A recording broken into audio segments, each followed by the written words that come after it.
ನಮಸ್ಕಾರ. ಸದಾನಂದ ಬಾಮ್ನಿ ಯೂಟ್ಯೂಬ್ ವಾಹಿನಿಗೆ ಸ್ವಾಗತ. DCC ಬ್ಯಾಂಕಿಗೆ ಯಾರು MLAಗಳು ನಿಲ್ಲಬಾರ್ದು, MP ಗಳು ನಿಲ್ಲಬಾರ್ದು, MP ಗಳು ನಿಲ್ಲಬಾರ್ದು. ನೀವು ನಿಮ್ಮ ಬೆಂಬಲಿಗರೇ ಬಿಟ್ಟು ಕೊಡಬೇಕು.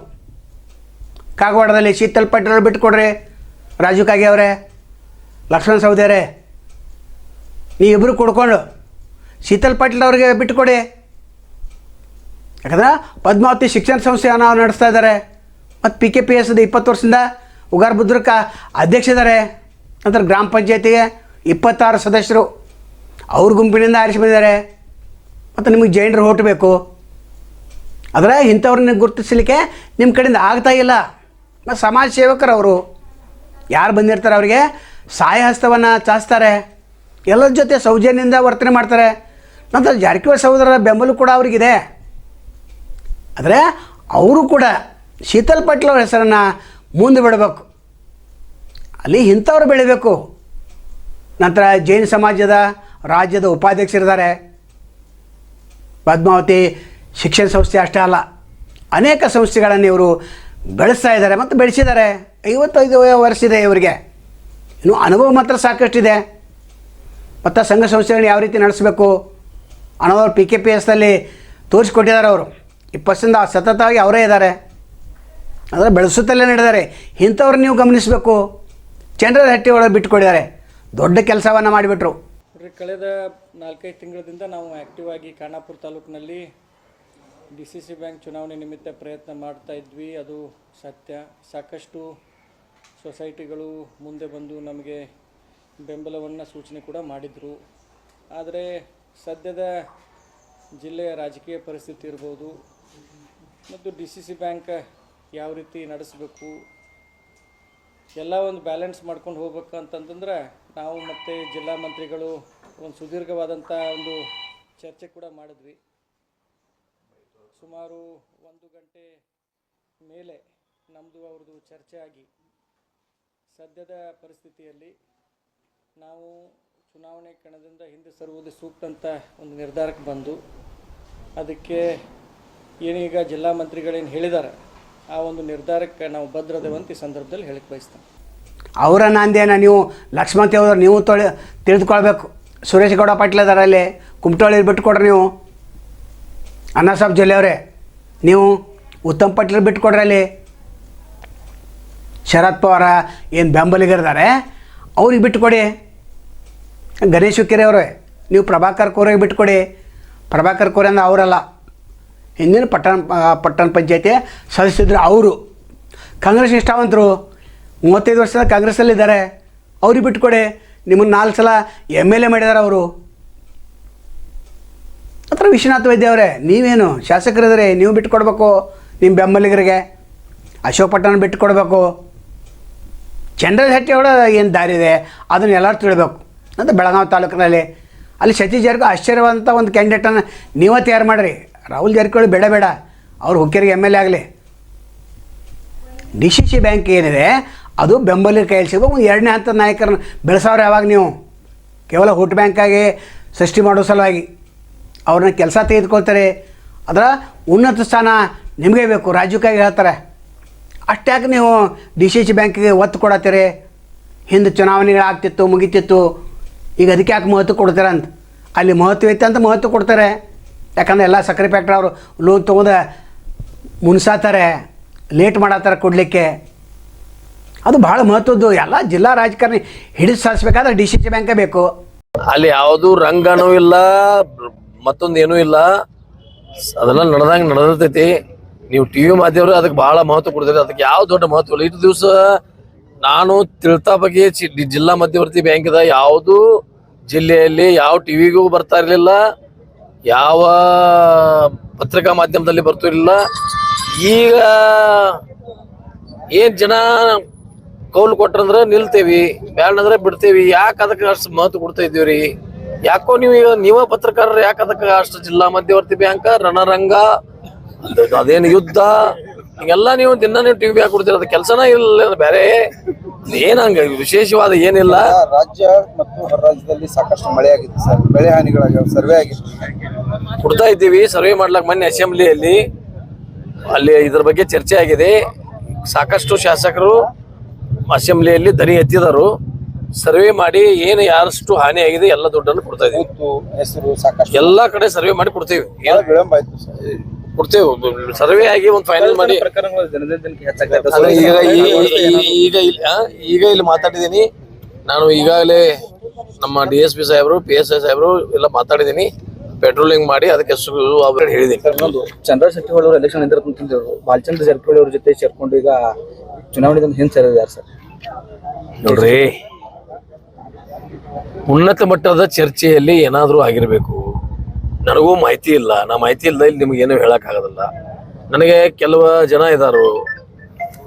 ಈಗ ಲಕ್ಷ್ಮಣ್ ಸವದಿ ಅವರು ನೀನ್ ನಿಲ್ಬೇಡ ಬಿಡಪ್ಪ, ಬೇರೆದವ್ರು ನಿಲ್ಸೋಣ ಅಂದ್ರೆ ನಾನು ಇನ್ ತಗೊಳ್ಳೋದು ಪಾಸಿಬಲ್ ಐತಿ.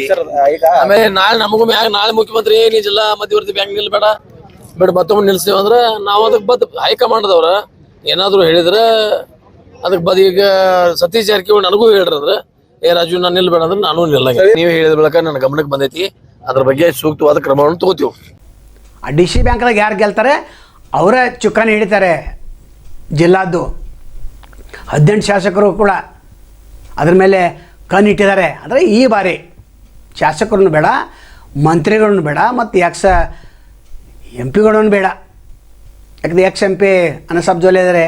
ನೀವೇನು ಸಾಕಷ್ಟು ಕೋಟಿಗಟ್ಟಲೆ ಆಸ್ತಿ ಮಾಡ್ಕೊಂಡಿರಿ, ಬಿಟ್ಟುಕೊಡ್ರಿ. ಯಾಕಂದ್ರೆ DC ಬ್ಯಾಂಕಿದು ಚಿಲ್ಲರ್ ಇದು. ಅದೇ ರೀತಿ ಬೆಳಗಾವಿ ತಾಲೂಕದಲ್ಲಿ ಕೂಡ ಸತೀಶ್ ಜಾರಕಿಹೊಳಿ ಆಶ್ಚರ್ಯವಾದಂಥ ಒಂದು ಕ್ಯಾಂಡಿಡೇಟ್ ನೀವು ಮಾಡಲೇಬೇಕು. ಇನ್ನು ಖಾನಾಪುರದಲ್ಲಿ ಅಲ್ಲಿ ಅರವಿಂದ್ ಪಾಟೀಲ್ ಬೇಡ. ಯಾಕಂದ್ರೆ ಈಗಾಗಲೇ ಅವ್ರು ಶಾಸಕರಿದ್ದಾರೆ. ಅನಿಲ್ ನಿಂಬಾಳ್ಕರ್ ಶಾಸಕರಿದ್ದಾರೆ. ವಿಠ್ಠಲ ಐಲೇಕರು ಬೇಡ. ಬೇರೆ ಯಾರೋ ಒಬ್ಬ ನಿಷ್ಠಾವಂತ ಕಾರ್ಯಕರ್ತರನ್ನು ಹುಡುಕಾಡಿ. ಅಲ್ಲಿ ಸಾಕಷ್ಟು ಜನ ಇದ್ದಾರೆ. ವಿನಯ್ ಕದಮ್ ಅಂತಿದ್ದಾರೆ.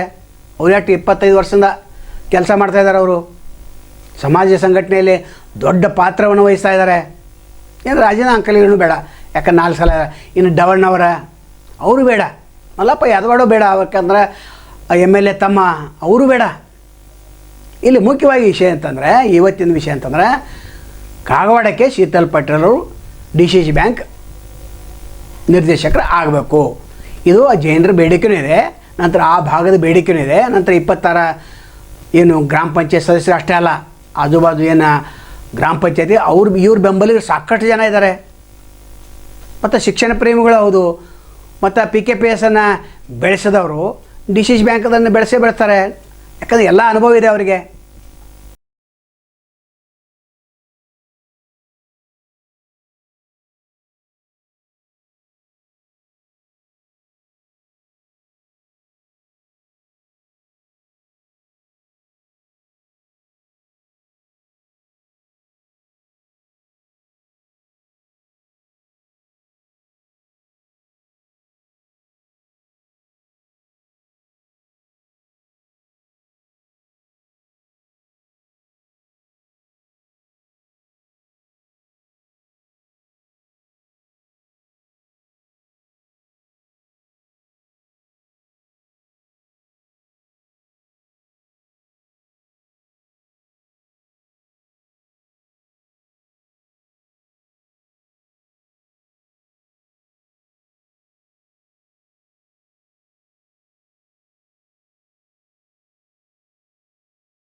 ಇಂಥವ್ರು ನೀವು ಬೆಳೆಸ್ಬೇಕು.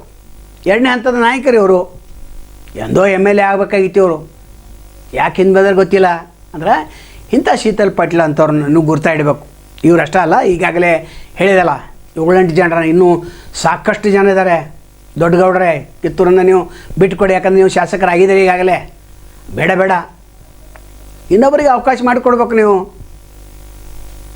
ಇನ್ನೂ 4-6 ಕ್ಷೇತ್ರಗಳಿದ್ದಾವೆ. ರಮೇಶ್ ಕತ್ತಿ ಅವರು ನೀವು ಬಿಟ್ಟು ಕೊಡಬೇಕು.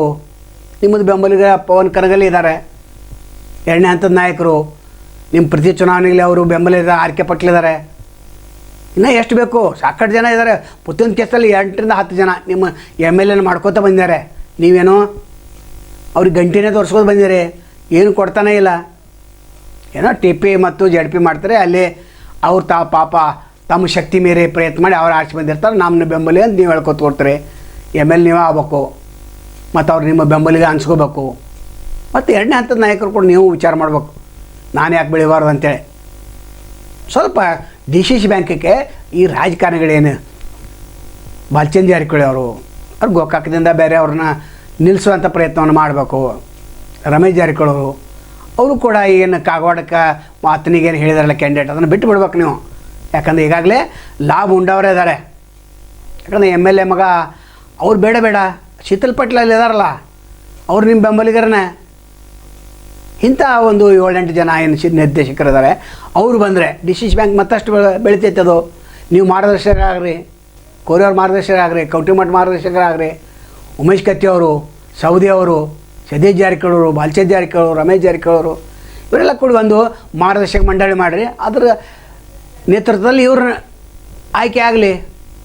ಒಟ್ಟಾರೆ ಹೇಳೋದನ್ನು ಹೇಳಿದೆ, ಪಾಲಿಸೋದು ಬೇಡ ನಿಮಗೆ ಬಿಟ್ಟು ವಿಚಾರ. ಆದರೆ ನಾವು ಮಾತ್ರ ಜನರ ಪರವಾಗಿರ್ತೇವೆ, 2ನೇ ಹಂತದ ನಾಯಕರ ಪರವಾಗಿರ್ತೇವೆ, ಕಾರ್ಯಕರ್ತರ ಪರವಾಗಿಯೇ ಇರ್ತೇವೆ. ನೀವು ನಿಂತರೂ ಕೂಡ ನಿಮ್ಮನ್ನು ನಾವು ಸಂಪೂರ್ಣವಾಗಿ ವಿರೋಧ ಮಾಡ್ತೇವೆ. ನಾವು ಅಷ್ಟೇ ಅಲ್ಲ, ಅನೇಕ ಯೂಟ್ಯೂಬ್ ಚಾನಲ್ದವ್ರು ಕೂಡ ನಾವು ಮೀಟಿಂಗ್ ಮಾಡಿದ್ದೇವೆ. ಒಟ್ಟಾರೆ ಈ ಹೊಸ ಏನು ಮುಖಗಳಿವೆ ಇವಾಗ ಅವಕಾಶ ಕೊಡಿ. ಹಳೆ ಮುಖಗಳು ಬೇಡ. ನಂತರ ಹಿಂದಿನ ನಿರ್ದೇಶಕರಲ್ಲ ಅವರು ಬೇಡವೇ ಬೇಡ. ಹೊಸ ಆಡಳಿತ ಮಂಡಳಿ ಬರಬೇಕು. ನಾಳೆ ಮತ್ತು ತಮ್ಮನ್ನು ಭೇಟಿ ಆಗ್ತೇವೆ. ಅಲ್ಲಿವರೆಗೆ ಎಲ್ಲಿ ಶುಭಾಗಲಿ. ನಮಸ್ಕಾರ.